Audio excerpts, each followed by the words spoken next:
Economics, as a social science, is a study of human activity. It differs in this way from the natural sciences, though shares their search for regularity and predictability. Underlying this search are beliefs about human nature. Economists since the time of Hobbes, Malthus and Smith have debated whether we are self-interested and rational or naturally cooperative, and how to use this understanding to direct economic behaviour towards desirable ends. The belief in economic self-interest can be judged to have won this debate, and is foundational to economic theory and policy. As such, its accuracy has great importance for the way we live our lives. In this video, we examine the impact of this belief and whether it is fact or self-fulfilling prophecy. The term homo economicus, or economic man, describes the rationality of man in relation to his economic decisions. If human beings are a certain way, it was and is thought, then laws might be discovered as the basis of a system that produces greater wealth and prosperity for all. Perfect rationality would require people always to act in ways that maximize utility or benefit when faced with economic decisions such as the purchase of a good or service. The term utility has its origins in the 19th century British moral philosophy of utilitarianism, which entails producing the best outcome for the greatest number of people. Economic man was born in the minds of men such as Niccolò Machiavelli, who believed our first impulse is to act in our self-interest.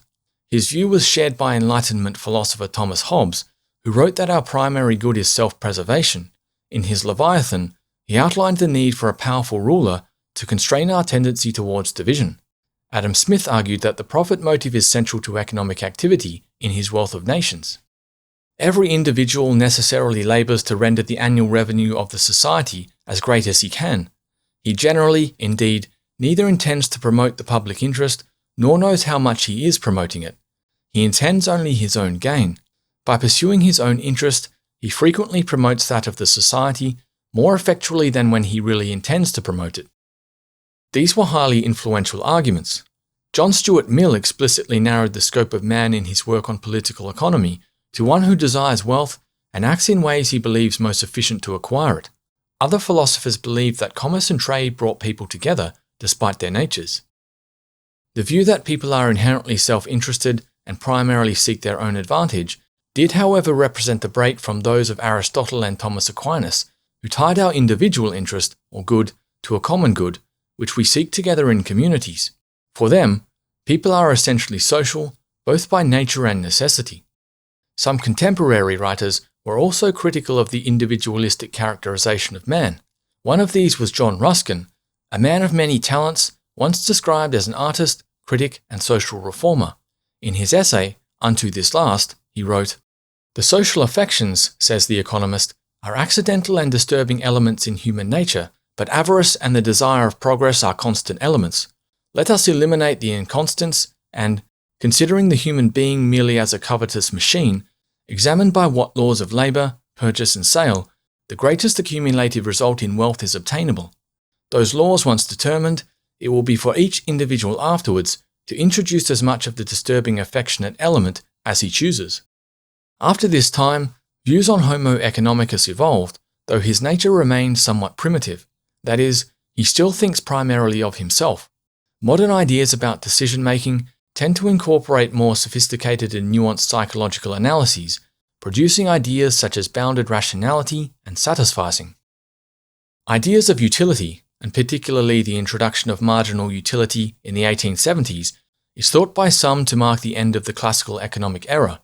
In modern economic theory, economic utility is a measure of personal satisfaction or the benefit a person gains from a decision as a producer or consumer. For example, a consumer might be expected to choose an option which gives him the greatest amount of a product, while the producer will seek to maximize his profit. Still, the motivating factor in achieving such utility is individual self-interest, which drives each person, usually unintentionally, to contribute to the primary goals of an economy, to maximize consumption and production. By working for their own interests, people create wealth for society.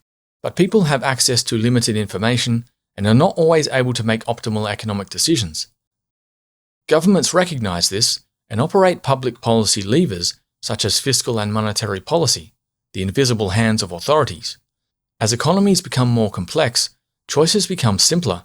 To acquire sufficient resources and survive in a modern society, people must make predictable choices regarding employment, spending, and debt.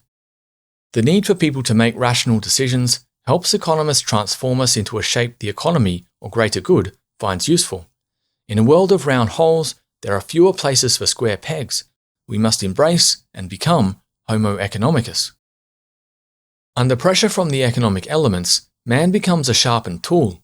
This is clearly of great material benefit, but drawbacks are increasingly evident. Economic life has come to eclipse all other aspects. The effort, or labour, required to achieve the goals of maximisation indefinitely is endless. Economic policy is now the primary means of organising society, and it's sometimes hard to distinguish where economic life ends and civic and social life begin. We are disconnected from each other and any unifying purpose. We go where the work is and become transient. Without roots or self-sufficiency, populations shift like sand as they follow the money. Our living spaces are functional and utilitarian, barren but often crowded. We are driven towards ends that are often undesirable and undermine the purpose of economic activity, to live well. The belief that human self-interest or self-preservation is our primary drive is justified, to an extent, but it is not the full picture. People often make decisions that do not lead to optimal economic outcomes. In reality, an entirely self-interested person would find it hard to exist in a community that expects reciprocation and consideration for the needs of others. A community of people who acted in such a way most of the time would surely break down in the ways Hobbes described. Too much self-interest might motivate cynicism towards their fellow citizen. It might break down or inhibit the formation of necessary bonds. It might undermine the ability of economic agents to see each other as members of communities and reduce the time we spend maintaining those communities. It might minimize the role of ethical considerations as part of economic decisions in favor of the primary or ultimate goal of material progress, which now approximates happiness as the good of utilitarian ethics. A life preoccupied and largely occupied with stacking cash or managing debt and stocks while working for the benefit of those we will never meet is certainly an improvement on an existence that Hobbes described as nasty, brutish, and short. But can we do better? If we took a different view of ourselves as cooperative beings who live in defined communities, would this improve general happiness, the good defined in utilitarianism? Are there ways to encourage and increase purposeful collaboration at a local level? Answering these and similar questions might require the next Adam Smith to come along, but until then, we can reflect on our place as rational or somewhat reluctant consumers.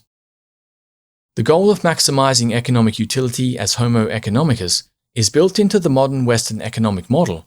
While the complexity of decision-making is better understood than in the classical economic era, these ideas still generally assume self-interest, which is arguably an incomplete analysis of who we are. The decisions we make are constrained within the bounds of the economic system, and there is a tension between collective and individual economic interests, particularly regarding freedom, autonomy, and community. Any rethink of how human nature and the economy work together would require us to step outside of utilitarian assumptions embedded in the economic system to re-examine why we do things and for whose benefit.